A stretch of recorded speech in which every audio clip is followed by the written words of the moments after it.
Recent elections have raised concerns about the election process in the United States.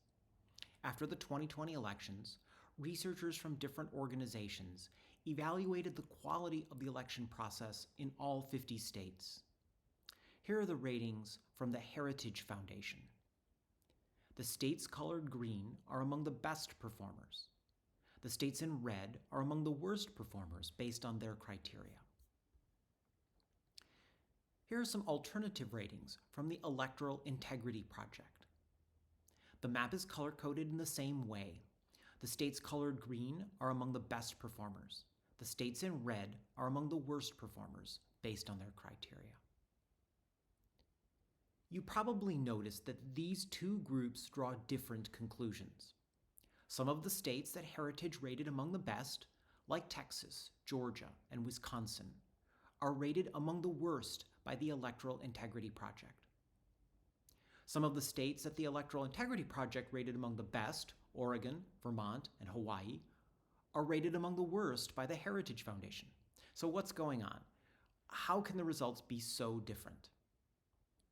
The bottom line is that the two organizations use different criteria that emphasize values in different ways.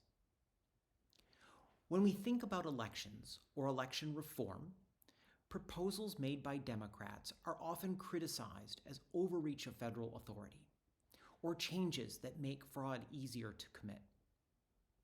Proposals made by Republicans are often criticized as attempts to suppress voters.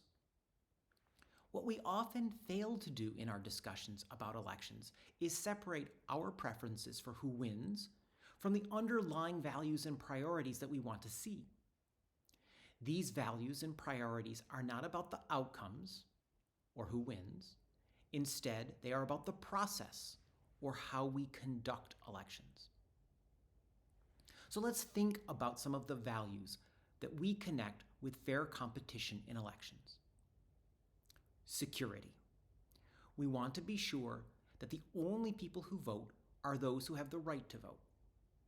We also want to make sure that they aren't improperly influenced in the process. Efficiency. We want to be sure that the process is smooth, people don't have to wait in lines, and ballots are counted accurately. Access. We want to ensure that people who have the right to vote also have the ability to register, gather the information they need to cast their votes, and successfully cast a ballot. There are other values that we could connect to elections, but let's start with these. In the next video, I'll talk about how to organize your discussion around these values.